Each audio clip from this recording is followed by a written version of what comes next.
ಚೆನ್ನಾಗಿ ಮಾಡಿದ್ದಾರೆ. ಶಿವಣ್ಣಂಗೆ ಈ ಥರ ವಿಲನ್ಗಳು ಬೇಕು. ಯಾಕೆಂದರೆ ಕನ್ನಡ ಇಂಡಸ್ಟ್ರಿಲಿ ವಿಲನ್ಗಳಿದ್ದಾರೆ, ಬಟ್ ಅವ್ರನ್ನ ಬಳಸ್ಕೊತಾ ಇಲ್ಲ.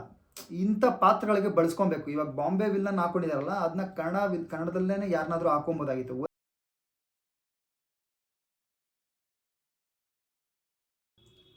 ಹಾಯ್, ಎಲ್ರಿಗೂ ನಮಸ್ಕಾರ ಸ್ನೇಹಿತರೆ. ನಾನು ಸೂರ್ಯ ಮಾತಾಡ್ತಾ ಇದ್ದೀನಿ.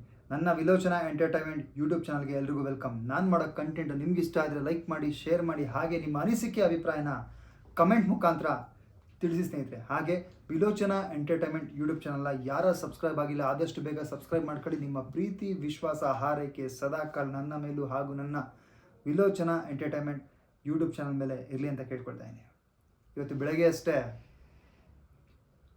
ಕರುನಾಡ ಚಕ್ರವರ್ತಿ, century star, ಸೋಲಿಲ್ಲದ Sardar, down to earth person, ಹೌದು ಸ್ನೇಹಿತರೆ, SRK, ಕರ್ನಾಟಕದ SRK ಅಂತಲೇ ಕರೀತಾರೆ. ಹ್ಯಾಟ್ರಿಕ್ ಹೀರೋ ನಮ್ಮ ಪ್ರೀತಿಯ ಶಿವಣ್ಣ ಶಿವರಾಜ್ ಕುಮಾರ್ ಅವರು ಅಭಿನಯಿಸಿರುವ ಭೈರತಿ ರಣಗಲ್ ಸಿನಿಮಾನ ನೋಡ್ಕೊಂಡ್ಬಂದೆ. ಗೀತಾ ಪಿಕ್ಚರ್ಸ್ ಅವರ 2ನೇ ಸಿನಿಮಾ. ವೇದ ಆದಮೇಲೆ ಇದು 2ನೇ ಸಿನಿಮಾ. ನಾನು ಟ್ರೈಲರ್ ರಿವ್ಯೂ ಮಾಡ್ಬೇಕಾದ್ರೆ ಹೇಳಿದ್ದೆ, ಭೈರತಿ ರಣಗಲ್ಲು ನೀರಿಗೆ ಸಂಬಂಧಪಟ್ಟಿರುವಂತಹ ಸಿನಿಮಾ. ಹೌದು, ನನ್ನ ಊಹೆ ಸರಿ ಇತ್ತು ಅಂತ ಕಾಣುತ್ತೆ. ನೀರಿಗೆ ಸಂಬಂಧಪಟ್ಟಂತಹ ಸಿನಿಮಾ ಭೈರತಿ ರಣಗಲ್ಲು ತುಂಬ ವಿಭಿನ್ನವಾಗಿ ಬಂದಿದೆ, ವಿಶೇಷವಾಗಿ ಕಾಣುತ್ತೆ. ಫೈಟಿಂಗ್ ಸೀನ್ಸ್ ಆಗಿರ್ಬೋದು, ತುಂಬ ವಿಶೇಷತೆ ಇದೆ. ಹಾಗೆ ಡೈರೆಕ್ಟರ್ ನರ್ತನ್ ಅವರು ಶಿವಣ್ಣನ ಮಫ್ತಿ ಆದಮೇಲೆ ಬೇರೆ ಅವತಾರದಲ್ಲಿ ತೋರಿಸಿದ್ದಾರೆ. ಅಂದರೆ ಲಾಯರ್ ಅವತಾರದಲ್ಲಿ ಶಿವಣ್ಣ ಕಾಣಿಸ್ಕೊತಾರೆ. ಒನ್ಲೈನ್ ಕತೆ ಏನಪ್ಪ ಅಂತ ಹೇಳಿದ್ರೆ, ಭೈರತಿ ರಣಗಲ್ದು ಕೆಟ್ಟದನ್ನು ಮಟ್ಟ ಹಾಕೋದಕ್ಕೆ ಒಳ್ಳೆ ರೀತಿ, ಅಂದರೆ ಕಾನೂನು ರೀತಿಯಲ್ಲಿ ಆಗದೇ ಇರೋ ಕಾರಣ ಶಿವಣ್ಣ ಡಾನ್ ಆಗಿ ಕಾಣಿಸ್ಕೋತಾರೆ. ಆ್ಯಸ್ ಯೂಶುವಲ್ ಮಫ್ತಿಲಿ ಕಾಣಿಸ್ಕೊಂಡಿದ್ರಲ್ಲ ಅದೇ ರೀತಿ, ಆ ಬ್ಲ್ಯಾಕ್ ಶರ್ಟು, ಬ್ಲ್ಯಾಕ್ ಪಂಚೆ ಅದೇ ರೀತಿಲಿ ಕಾಣಿಸ್ಕೋತಾರೆ. ಅಭಿಮಾನಿಗಳು ಅದನ್ನು ಎಂಜಾಯ್ ಮಾಡ್ತಾರೆ. ತುಂಬ ಚೆನ್ನಾಗಿ ಬಂದಿದೆ. ಹಾಗೆ ಲಾಯರ್ ಪಾತ್ರನ ಡಾನ್ ಆದಮೇಲೆ, ಅಂದರೆ ನೆಗೆಟಿವ್ ಶೇಡ್ ಪಾತ್ರನ ಡಾನ್ ಸಿನಿಮಾ ಮಾಡಿದರು ಶಿವಣ್ಣ. ಸೂರ್ಯ ಅನ್ನೋ ಪಾತ್ರದಲ್ಲಿ ಕಾಣಿಸ್ಕೊಂಡಿದ್ರು ಡಾನ್ ಸಿನಿಮಾದಲ್ಲಿ. ಇದರಲ್ಲಿ ರಣಗಲ್ ಆಗಿ ಕಾಣಿಸ್ಕೊಂಡಿದ್ದಾರೆ. ಭೈರತಿ ರಣಗಲ್ ಮೂವಿಲಿ ರಣಗಲ್ ಆಗಿ ಕಾಣಿಸ್ಕೊಂಡಿದ್ದಾರೆ. ಒಂದು ವಿಭಿನ್ನ ಕತೆ ಅಂತ ಹೇಳ್ಬೋದು. ಮಫ್ತಿ ನೋಡಿರೋರು ಈ ಸಿನಿಮಾನ ಅಕ್ಸೆಪ್ಟ್ ಮಾಡ್ತಾರೆ. ಹಾಗೆ ನಿಮಗೆ ಮಫ್ತಿ ನೋಡಿದರೆ ಮಾತ್ರ ಸಿನಿಮಾ ಫ್ಲೋ ಗೊತ್ತಾಗುತ್ತೆ. BGM ಎಲ್ಲೋ ಸ್ವಲ್ಪ ಕಮ್ಮಿ ಆದ್ರೂ ಅದನ್ನು ಪರ್ಫಾರ್ಮೆನ್ಸಲ್ಲಿ ಶಿವಣ್ಣ ಅವರು ಆ್ಯಕ್ಟಿಂಗ್ ಪರ್ಫಾರ್ಮೆನ್ಸಲ್ಲಿ ಅದನ್ನು ಮರ್ಜ್ ಮಾಡ್ತಾರೆ. ಅಂದರೆ ಅದನ್ನು BGM ಅಷ್ಟು ಒತ್ಕೊಟ್ಟಿಲ್ದಿರೋ ಕಾರಣಕ್ಕೆ ಎಲ್ಲೋ ಒಂದು ಸ್ವಲ್ಪ BGM ಇನ್ನೂ ಬೇಕಾಗಿತ್ತು ಅಂತ ಆ್ಯಸ್ ಎ ಆಡಿಯನ್ಸ್ ಆಗಿ ನನಗೆ ಅನಿಸುತ್ತೆ. ಬಟ್ ಅದನ್ನು ಶಿವಣ್ಣ ಪರ್ಫಾರ್ಮೆನ್ಸಲ್ಲಿ ಎತ್ಕೊಂಡಿದ್ದಾರೆ ಅಂತಲೇ ಹೇಳ್ಬೋದು. ಹಾಗೆ ಕೆಟ್ಟದನ್ನು ಮಟ್ಟ ಹಾಕೋಕ್ಕೆ ರುದ್ರ ಅವತಾರ ಕಾಣಬೇಕು. ನಿಮಗೆ ಒಳ್ಳೆ ರೀತಿಲಿ ಹೋದರೆ ಕೆಟ್ಟದನ್ನು ಮಟ್ಟ ಹಾಕೋದಕ್ಕೆ ಆಗೋದಿಲ್ಲ, ಕೈ ಕಟ್ಟಾಗ್ತಾರೆ. ಇವಾಗ ಕಾನೂನಲ್ಲಿ ಪೊಲೀಸವ್ರಿಗಾಗಿರ್ಬೋದು, ಪೊಲಿಟಿಕ್ಸ್ ಕಡೆಯಿಂದ ಇದು ಬರುತ್ತೆ, ಏನು ಇದನ್ನು ಮಾಡಬೇಡಿ, ಅದನ್ನು ಮಾಡಬೇಡಿ, ಈ ಕೆಲಸ ಮಾಡಿ, ಈ ಕೆಲಸ ಮಾತ್ರ ಮಾಡಿ, FIR ಹಾಕಬೇಡಿ ಅವ್ರ ಮೇಲೆ. ಹಾಗಾಗಿ ವಕೀಲರಿಗೂ ಈ ರೀತಿ ಬರುತ್ತೆ, ಧಮಕಿಗಳು ಬರುತ್ತೆ, ಈ ಕೇಸ್ ಯಾಕೆ ತೊಗೊತಾ ಆ ಕೇಸ್ ಯಾಕೆ ತೊಗೊತಾ ಅಂತ. ಹಾಗಾಗಿ ಭೈರತಿ ಜನಗಳನ್ನ ಉಳಿಸ್ಕೊಳ್ಳೋದಕ್ಕೋಸ್ಕರ ಡಾಕ್ಟರ್ ಶಿವರಾಜ್ ಕುಮಾರ್ ಅವರು ಭೈರತಿ ರಣಗಲ್ ಸಿನಿಮಾದಲ್ಲಿ ಒಬ್ಬ ಡಾನ್ ಕ್ಯಾರೆಕ್ಟರ್ ಆಗಿ ಕಾಣಿಸ್ಕೊಳ್ತಾರೆ. ತುಂಬ ಚೆನ್ನಾಗಿ ಕಾಣ್ತಾರೆ ಕೂಡ. ಹಾಗೆ ಸಾಥ್ ಕೊಟ್ಟಿರೋದು ನಮ್ಮ heroine Rukmini Vasanth. Screen presence ತುಂಬ ಕಮ್ಮಿ ಇದೆ, ಚೆನ್ನಾಗಿ ಕಾಣ್ತಾರೆ, ಬ್ಯೂಟಿಫುಲ್ಲಾಗಿ ಕಾಣ್ತಾರೆ. ಹಾಗೆ ಸೆಕೆಂಡ್ ಹಾಫಲ್ಲಿ, ಫಸ್ಟ್ ಹಾಫಲ್ಲಿ ಒಂದು 2-3 ಸೀನ್ ಬಂದ್ರೂ ಸೆಕೆಂಡ್ ಹಾಫಲ್ಲಿ ಕಾಣಿಸ್ಕೊಳ್ಳೋದಿಲ್ಲ ಹೀರೋಯಿನು. ಏನಕ್ಕೋಸ್ಕರ ಅಂತ ಹೇಳಿದ್ರೆ, ಶಿವಣ್ಣಂಗೆ ಒಂದು ಮಾತು ಹೇಳ್ತಾರೆ ಹೀರೋಯಿನು ರುಕ್ಮಿಣಿ ವಸಂತ್ ಅವರು, ನಿಂಗೆ ನಾನು ಬೇಕು ಅಂತ ಹೇಳಿದ್ರೆ ಇದನ್ನೆಲ್ಲ ಮೊದಲು ಥರ ಇರು, ನೀನು ಲಾಯರ್ ಆಗಿದ್ದಲ್ಲ ಆ ರೀತಿ ಇರು, ಈ ರಕ್ತನೆಲ್ಲ ಕೈಗೆ ಅಂಟಿಸ್ಕೊಬೇಡ, ನನಗಿಷ್ಟ ಆಗ್ತಿಲ್ಲ ಅಂತ ಹೇಳ್ತಾರೆ. ಆವಾಗ ಶಿವಣ್ಣ ಒಂದು ಮಾತು ಹೇಳ್ತಾರೆ, ನನ್ನ ಜನಗಳಿಗೋಸ್ಕರ ನಾನು ಏನು ಮಾಡೋಕ್ಕೂ ಸಿದ್ಧ, ನಿನಗೆ ನಾನು ಬೇಕು ಅಂತ ಹೇಳಿದ್ರೆ ನನ್ನ ದಾರಿಗೆ ಬಾ, ನಾನಂತೂ ಯಾವುದೇ ಕಾರಣಕ್ಕೂ ನಿನ್ನ ದಾರಿಗೆ ಬರೋದಿಲ್ಲ ಅಂತ. ರುಕ್ಮಿಣಿ ವಸಂತ್ ಅವರು ಎಕ್ಸಿಟ್ ಆಗ್ತಾರೆ.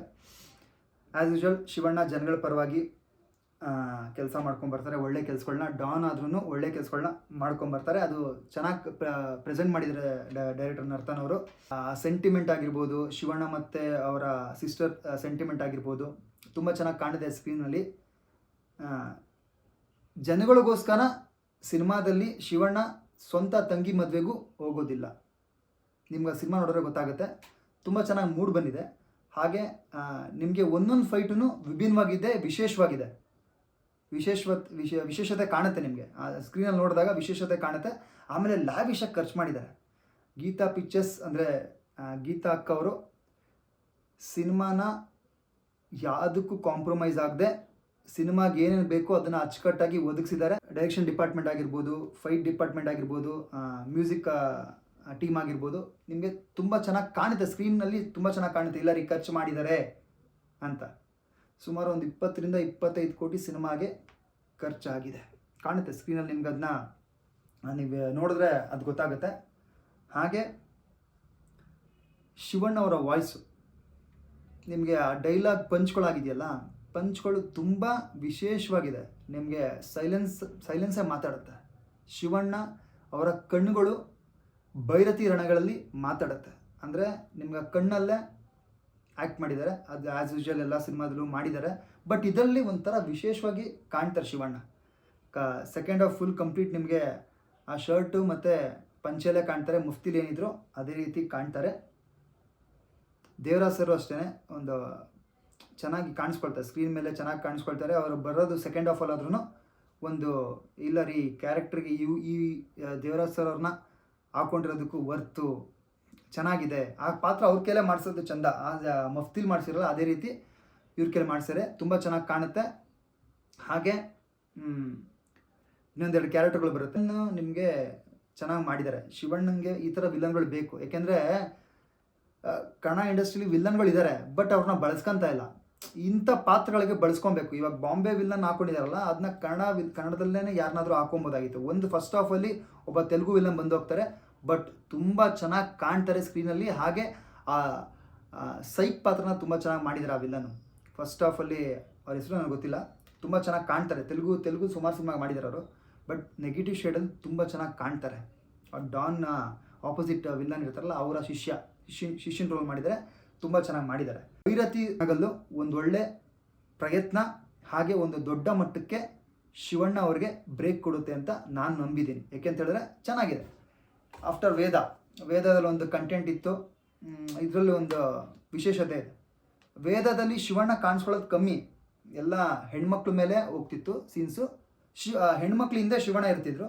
ಬಟ್ ಇದರಲ್ಲಿ ಇವ್ರನ್ನ ಜನಗಳನ್ನೆಲ್ಲ ಕಾಪಾಡೋದಕ್ಕೆ ಒಬ್ಬ ರಣಗಲ್ ಬೇಕಾಗಿತ್ತು. ಅದು ನಮ್ಮ ಶಿವಣ್ಣ ಸಿನಿಮಾದಲ್ಲಿ ಅಚ್ಚುಕಟ್ಟಾಗಿ ನಿಭಾಯಿಸಿದ್ದಾರೆ, ತುಂಬ ಚೆನ್ನಾಗಿ ಮಾಡಿದ್ದಾರೆ.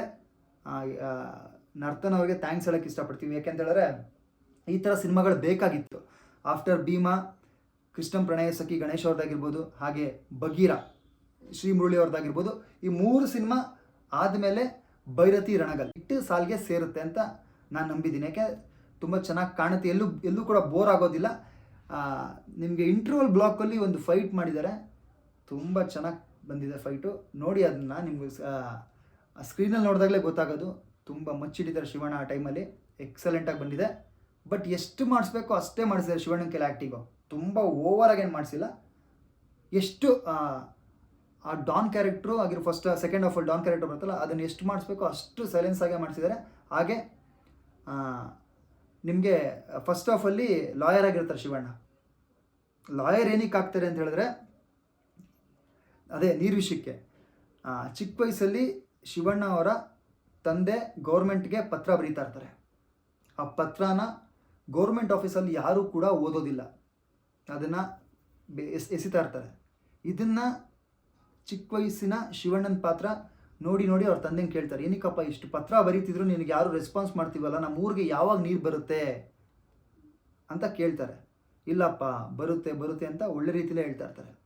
ಆಗ ಆ ಚಿಕ್ಕ ವಯಸ್ಸು ಕ್ಯಾರೆಕ್ಟರ್ನ ಪೋರ್ಟ್ರೇ ಮಾಡಿ ಶಿವಣ್ಣ ಗೌರ್ಮೆಂಟ್ ಆಫೀಸಲ್ಲಿ ಇಬ್ಬರನ್ನ ಬಾಂಬ್ ಬಿಟ್ಟು ಬ್ಲಾಸ್ಟ್ ಮಾಡ್ತಾರೆ. ಆ ಕಾರಣಕ್ಕೋಸ್ಕರ ಶಿವಣ್ಣ ಚಿಕ್ಕ ವಯಸ್ಸಲ್ಲಿ ಜೈಲಿಗೆ ಹೋಗ್ತಾರೆ. ಜೈಲಲ್ಲೇ ಅವರ ವಿದ್ಯಾಭ್ಯಾಸ ಮುಗಿಸಿ, ಅಂದರೆ BLLB ಲಾಯರ್ ಆಗಿ ಜೈಲಿಂದ ಆಚೆ ಬರ್ತಾರೆ. ಆಗ ಜನಗಳಿಗೋಸ್ಕರ ನಿಂತ್ಕೋತಾರೆ. ಲಾಯರ್ ಆಗಿ ನಿಂತ್ಕೊಂಡು ಕೂಡ ಇಂಥ ಕ್ರಿಮಿ ಕೀಟಗಳನ್ನ ಬದಲಾಯಿಸೋಕೆ ಆಗದಿರೋ ಕಾರಣ ಆ ಲಾಯರ್ ವೃತ್ತಿಗೆ ಬ್ರೇಕ್ ಹಾಕಿ ಶಿವಣ್ಣ ಡೌನ್ ಆಗಿ ಜನಗಳ ಪರವಾಗಿ ಜನಗಳ ಕಷ್ಟ ಸುಖಕ್ಕೋಸ್ಕರ ಸಿನಿಮಾದಲ್ಲಿ ನಿಂತ್ಕೋತಾರೆ. ಅದು ತುಂಬ ಚೆನ್ನಾಗಿ ಕಾಣುತ್ತೆ.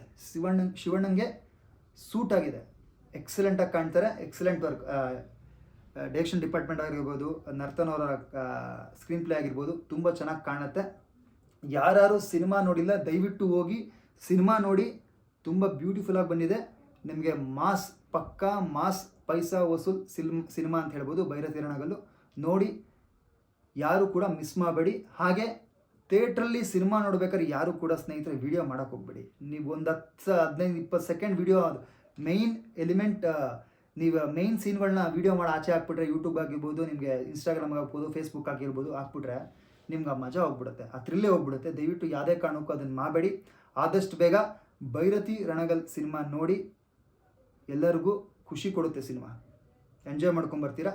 ಇಷ್ಟು ಹೇಳ್ತಾ ನನ್ನ ಮಾತನ್ನ ಮುಗಿಸ್ತಾ ಇದ್ದೀನಿ. ಹಾಗೆ ನನ್ನ ವಿಲೋಚನಾ ಎಂಟರ್ಟೈನ್ಮೆಂಟ್ ಯೂಟ್ಯೂಬ್ ಚಾನಲ್ನ ಯಾರು ಸಬ್ಸ್ಕ್ರೈಬ್ ಆಗಿಲ್ಲ ಆದಷ್ಟು ಬೇಗ ಸಬ್ಸ್ಕ್ರೈಬ್ ಮಾಡ್ಕೊಳ್ಳಿ. ನಿಮ್ಮ ಪ್ರೀತಿ, ವಿಶ್ವಾಸ, ಹಾರೈಕೆ ಸದಾಕಾಲ ನನ್ನ ಮೇಲೂ ಹಾಗೂ ನನ್ನ ವಿಲೋಚನಾ ಎಂಟರ್ಟೈನ್ಮೆಂಟ್ ಯೂಟ್ಯೂಬ್ ಚಾನಲ್ ಮೇಲೆ ಇರಲಿ ಅಂತ ಕೇಳ್ಕೊಳ್ತಾ ಇದ್ದೀನಿ. ಥ್ಯಾಂಕ್ ಯು ಸ್ನೇಹಿತರೆ. ಬಾಯ್.